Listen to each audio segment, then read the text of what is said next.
So guys हा आहे आपलं डे 2ची संध्याकाळ. सो फायनली आम्ही निघालेलो होतो आरेवारी बीच बघायला.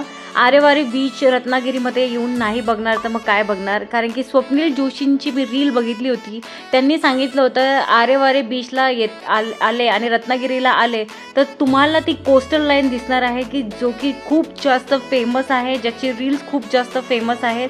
सो फायनली आम्ही थांबलो एका टी पॉईंटला, जिथे अमेझिंग चिंच भेटत होती. सोबतच आम्ही मॅगी घेतली, सोडा घेतला आणि ही चिंच मी घेऊन आलेले होते पुण्याला पण, ज्याच्यामध्ये कोकम आणि गूळ टाकलेला होता. अतिशय अमेझिंग चिंच होती आणि आम्ही खूप जास्त खाल्ली. सोबतच आम्ही आलेलो होतो आरेवारे बीचच्या जवळ आणि अमेझिंग बीच आहे. जसं की बघू शकता लेस क्राऊडेड बीच आहे आणि हा जो बीच आहे हा फेमस आहे सनसेट आणि सनराईज सीनिक ब्युटीसाठी. पॅनोरॉमिक व्ह्यू आहे, लेस क्राऊडेड आहे, गोल्डन सँड आहे. इथे तुम्ही वेरियस ॲक्टिव्हिटीज पण करू शकता. स्कुबा डायव्हिंगचे आताच तुम्हाला मी बोर्ड दाखवलेला होता. सोबत ह्या बीचवर आले की तुम्हाला खूप छोटे छोटे शेल्स पण दिसतील. नॉट ओन्ली छोटे छोटे शेल्स, मोठे मोठे शेल्स पण होते आणि जे की आमचे मुलं कलेक्ट करत होते आणि काही शेल्स मी पुण्यालाही घेऊन आलेले आहे. आणि रत्नागिरीचा जो हा आरेवारे बीच आहे हा ट्विन बीच आहे. आरे आणि वारे दोन्ही डिफरंट बीचेस आहेत. ओन्ली मध्ये फक्त एक डोंगर आहे, पण त्यांना असं ट्विन बीचेस पण म्हणतात कारण की एक्झॅक्ट सेम आहेत ते.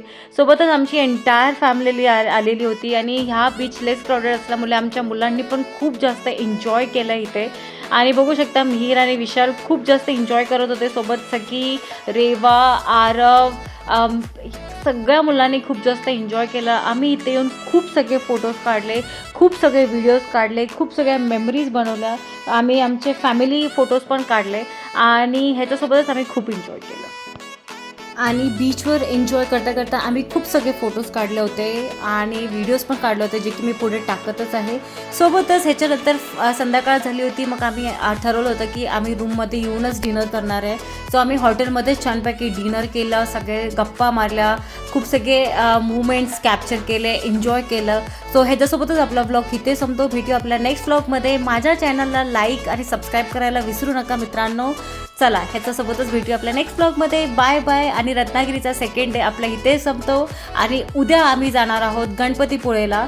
सो गणपतीपुळेला गेल्यानंतर गणपतीचे दर्शन घेणार आहोत आणि तिथून आम्ही निघणार आहोत पुण्याला. सो चला, सी यू, बाय बाय.